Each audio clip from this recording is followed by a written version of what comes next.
Amém. Bom dia, paz do Senhor. Um ótimo dia para você e para sua família. Que Deus cuide de vocês. Amém. Nessa manhã eu queria falar com vocês sobre uma palavra que o Senhor me trouxe num devocional com Ele nessa manhã, que foi em Ageu, capítulo 1, todo, e o capítulo 2 todo, que ele diz, né? Só que eu vou falar só pro capítulo 1 aqui, que o Senhor diz sobre a reconstrução do templo, né? A negligência. Ele deu uma ordem para o povo construir o templo, mas o povo negligenciou, ignorou a ordem do Senhor para construir o templo.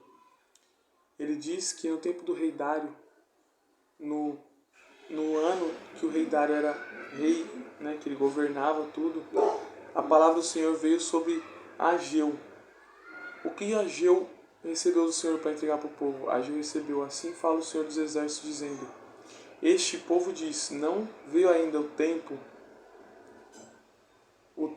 em que a casa do Senhor deve ser edificada. Veio, pois, a palavra do Senhor por intermédio do profeta Ageu, dizendo: porventura é para vós tempo de habitardes em novas casas forradas, enquanto esta casa fica deserta? Aqui na NVI diz assim: assim diz o Senhor dos Exércitos. Este povo afirma: ainda não chegou o tempo de reconstruir a casa do Senhor. O povo pensa assim. Agora, eu vou continuar lendo aqui e a gente vai entender agora. Por isso, a palavra do Senhor veio novamente por meio do profeta Ageu. Acaso é tempo de vocês morarem em casas de fino acabamento, enquanto a minha casa continua destruída? Agora, assim diz o Senhor dos Exércitos: vejam aonde os seus caminhos os levaram. Vocês têm plantado muito e colhido pouco. Vocês comem, mas não se fartam. Bebem, mas não satisfazem. Vestem-se, mas não se aquecem.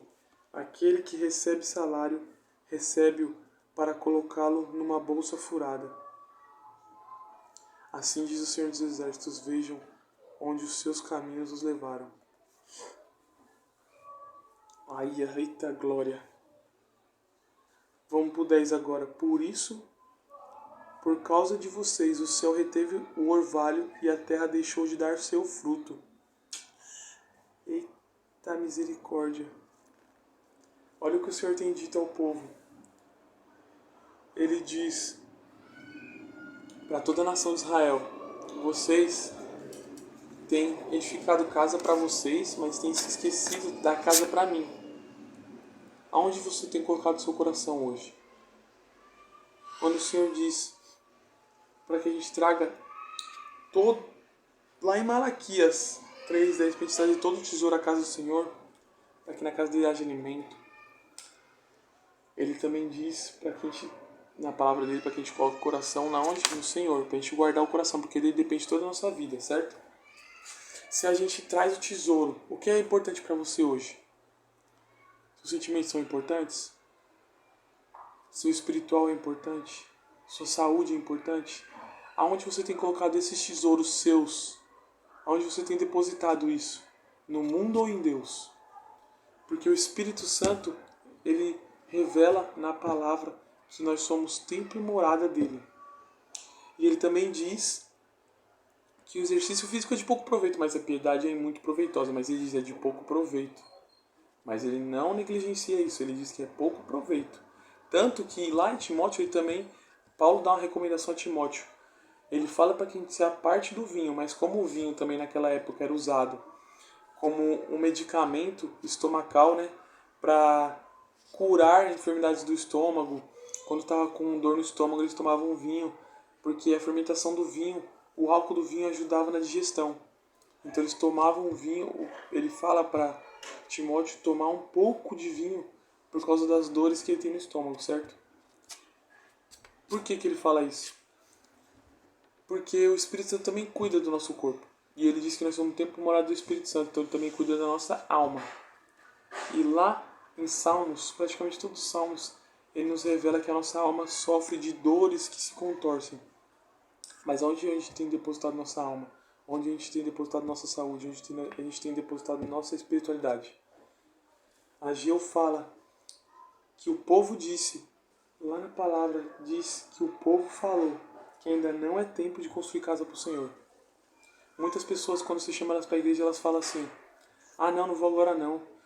Eu não vou agora não, porque se eu for, por que eu vou desse jeito? Eu vou sabendo que eu não vou cumprir? Ah, eu não vou não, porque se não for para fazer direito para Deus, eu não quero ir não.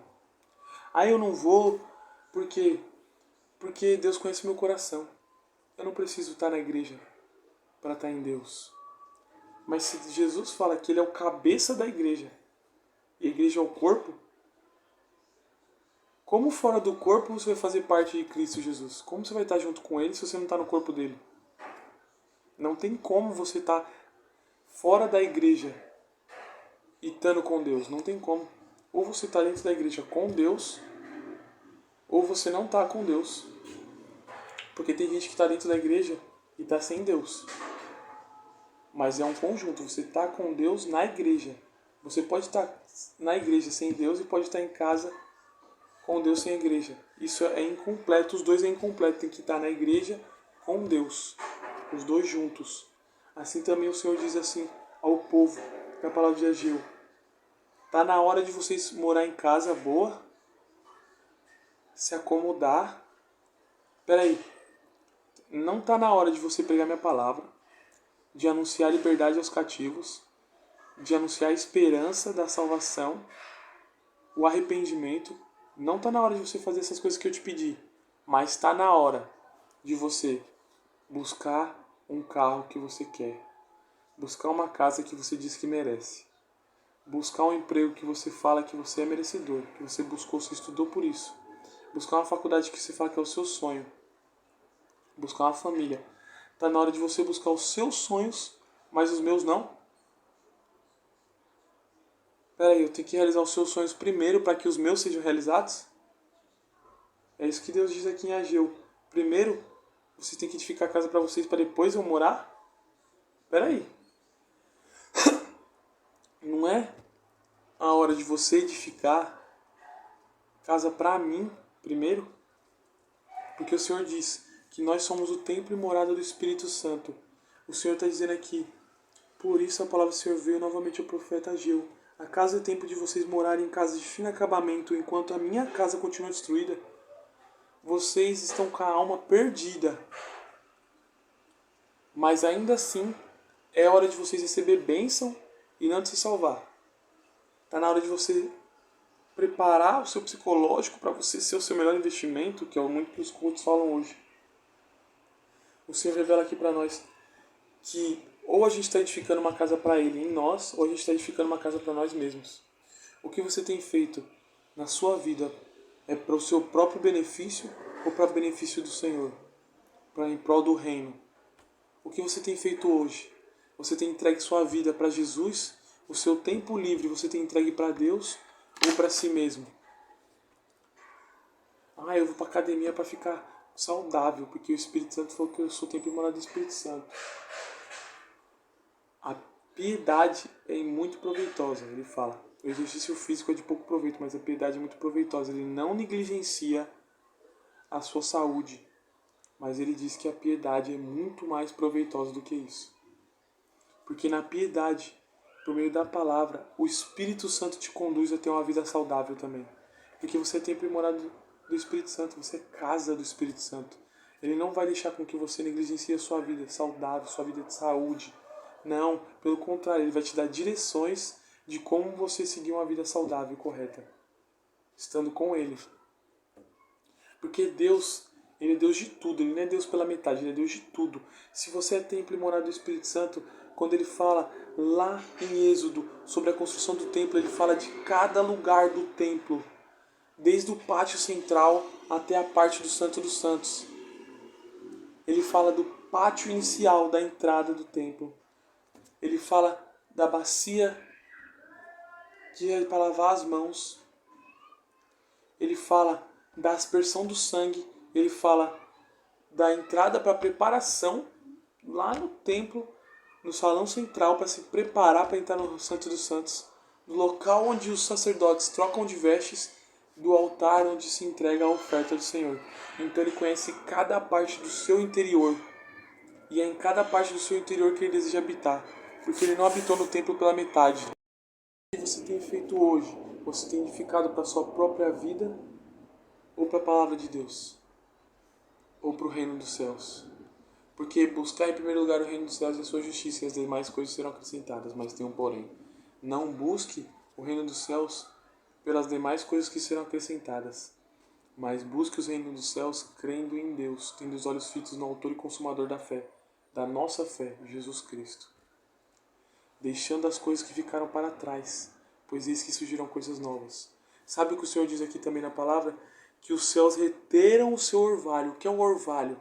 O orvalho é gotas d'água que ficam nas plantas. Quando chove, fica aquele pouquinho d'água nas plantas.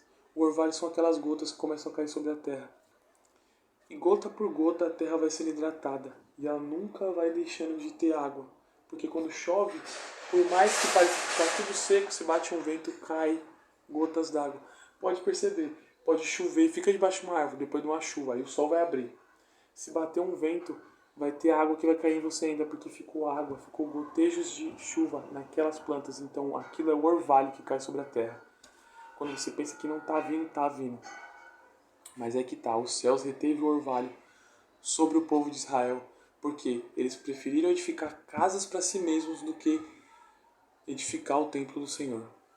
Eles preferiram buscar o seu próprio interesse ao invés de buscar o interesse de Deus. Porque o Senhor disse que Ele tem infinitamente mais do que nós pensamos ou imaginamos para fazer em nossas vidas por meio do poder dEle.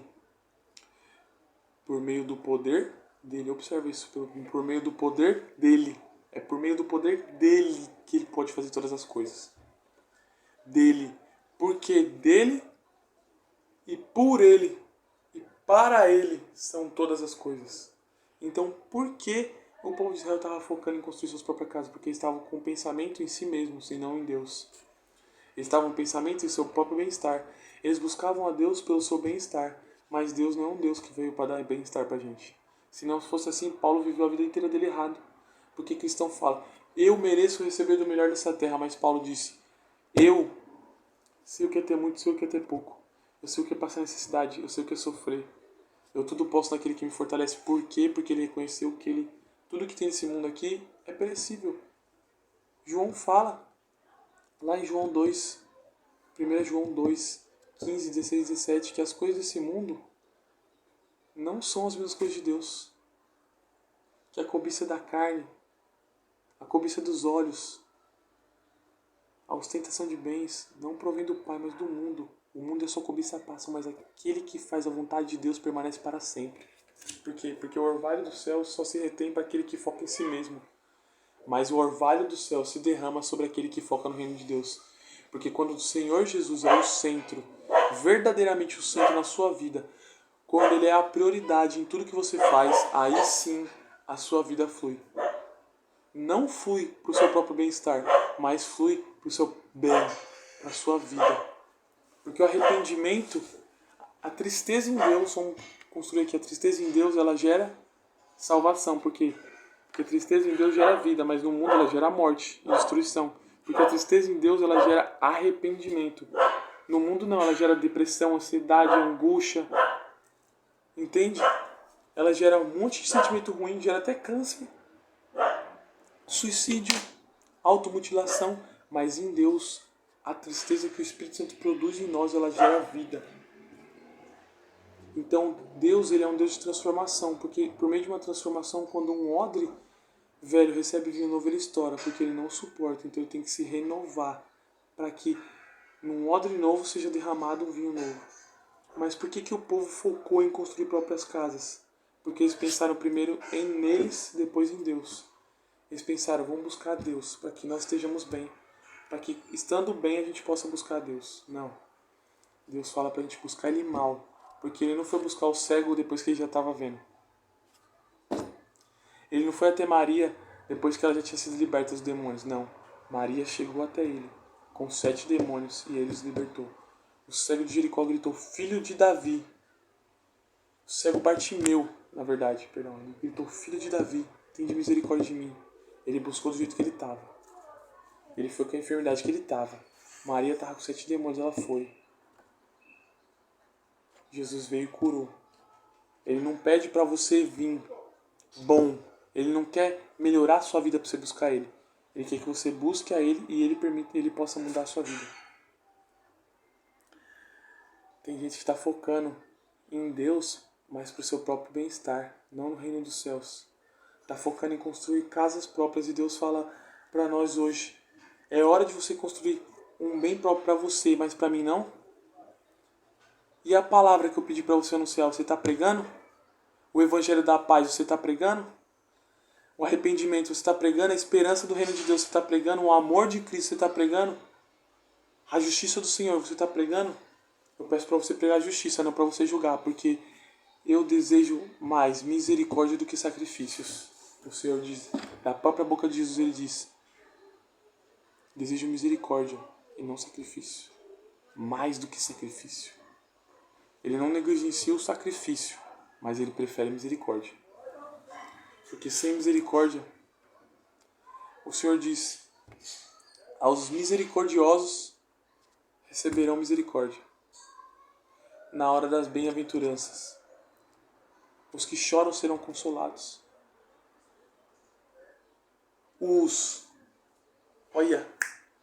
Glória, os perseguidos por causa da justiça, perseguidos por causa do meu nome, alegrem-se e regozijem-se, porque grande é a recompensa de vocês nos céus.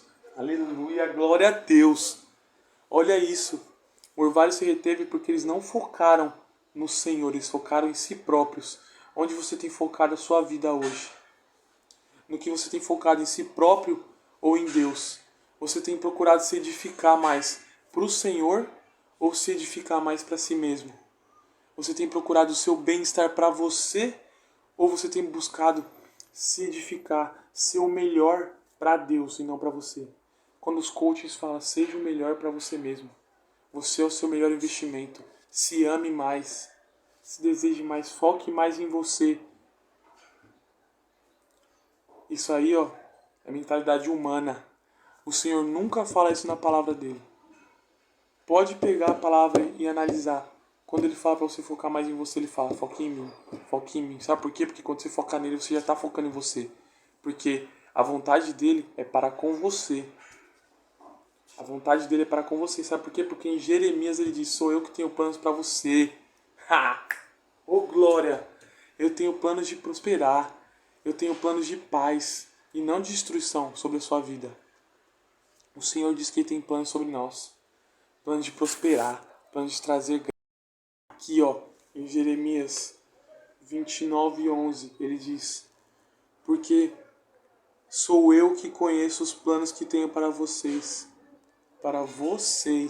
diz o Senhor, planos de fazê-los prosperar e não de lhes causar dano, planos de dar-lhes esperança e um futuro. Então vocês clamarão a mim, virão orar a mim, e eu os ouvirei. Vocês me procurarão e me acharão, quando me procurarem de todo o coração. Eu me deixarei ser encontrado por vocês, declara o Senhor, e os trarei de volta do cativeiro. Eu os reunirei de todas as nações, de todos os lugares, para onde eu os dispersei, e os trarei de volta para o lugar onde os deportei, diz o Senhor. Aqui ele diz assim, que ele trará o povo de Israel de volta. Ele trará você de volta de onde você se perdeu e te resgatará de volta para Ele. Quando você ouvir a voz dele e se arrepender, porque sou eu que tenho planos para você, planos de prosperar e não de lhe causar danos, planos de dar esperança e um futuro. Um futuro. Deus já planejou o seu futuro, mas enquanto você continuar planejando o seu futuro para você mesmo, você nunca vai viver o futuro que Deus tem para você. Enquanto você continuar planejando o seu próprio futuro para si mesmo, você nunca vai ver o futuro que Deus tem para você, se você não viver de acordo com a vontade dele, se você não construir o templo e morada para ele, se você não edificar o templo dele, se você não se edificar para ele, se você se edificar para si mesmo, você nunca vai conquistar nada. Eita glória! Fala, Senhor, eu vou falar, porque o Senhor falou, a palavra dele não mente. O Senhor diz: não é tempo de construirmos casa para nós mesmos, de viver para os nossos próprios desejos, para os nossos próprios sonhos, para as nossas próprias vontades, mas sim os sonhos de Deus, porque o Senhor diz lá em 1 Coríntios: aquele que nasceu em Cristo é nova criatura, as velhas coisas já passaram, eis que surgirão coisas novas. Nasceu em Cristo, já não sou mais eu quem vive, agora Cristo vive em mim. Gálatas 2:20. Pois fui crucificado na cruz com Cristo Jesus, e agora já não sou mais eu quem vive, agora Cristo vive em mim. Se você se entregou a Jesus, se você entregou sua vida para Ele e continua vivendo por seus próprios desejos, você não crucificou sua carne, você não teve um novo nascimento. Mas se você edifica sua casa para o Senhor, aí sim o Senhor tem que abençoar a sua vida. Louvado seja o nome do Senhor Jesus Cristo. Que o Senhor te abençoe com essa palavra. Que o Senhor possa guardar a sua mente e seu coração. Que o Senhor possa te edificar. No nome do Senhor Jesus Cristo, eu oro, Senhor, no nome de Jesus, para que a graça, a paz e a esperança do Senhor e um novo nascimento, Pai, no nome de Jesus Cristo, venha estar sobre os teus filhos, no nome de Jesus Cristo. Que o Senhor alcance, Pai, em nossas mentes, a minha e de todos aqueles que ouvirem essa palavra, Senhor, para que sejam transformados e renovados no Senhor. No nome de Jesus, para a honra e glória do Senhor. Amém. Até mais. Que Deus te abençoe.